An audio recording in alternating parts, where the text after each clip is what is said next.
नवीन बाबू कहले दाबी ओडिशार कले जे आमे ये जो इलीगल कंस्ट्रक्शन सब जहाँ को आमर बैरेज रो जो परमिशन नवा कथा ताको न नहीं बड़ बड़ स्ट्रक्चर जहाँ को 2006 गाइडलाइन अनुसार B1 B2 जो कैटेगरी B2 कैटेगरी के जानी शुणी नि चक्रांत कर गोटे माइनर इरिगेशन प्रोजेक्ट बोली 2000 हेक्टर भितर प्रोजेक्ट बोली एवं जोठी जस्ट हीराकुद्र उपरे आमर कालमा तापर साराडीह तापर मेलोनी ठू आरंभ करी शिवनारायण ठू आरंभ करी बसंतपुर जाए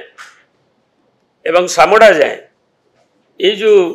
6टी विराट विराट स्ट्रक्चर ताकर से स्ट्रक्चर जो कंस्ट्रक्शन ताको बंद करा जाओ बोली माननीय आमर सेतबेलर मुख्यमंत्री श्रीयुक्त नवीन पट्टनायक दाबी करथिले एवं छत्तीसगढ़ को शुणिला नहीं एवं केंद्र मंत्री मध्य नीरव रहिले तापरे भारतर प्रधानमंत्री को ओडिशार माननीय मुख्यमंत्री तांको मध्य चिठी लिखि जणाइले एवं कौन सी कथा नहला परे ताको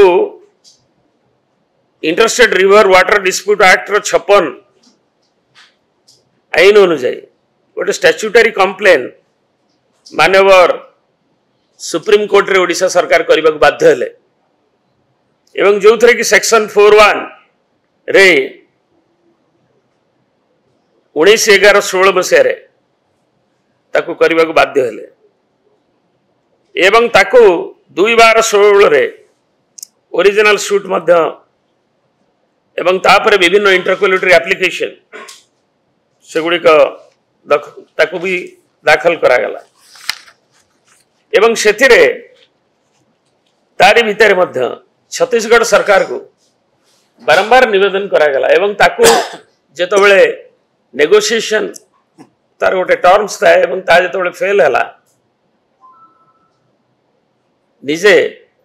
तेणु सुप्रीम कोर्ट रे जो आवेदन करा जाइथला एवं ट्रिब्यूनल ओडिशार जो कथा को रखिबा पाई कारण आमे ऑफिसर स्तरीय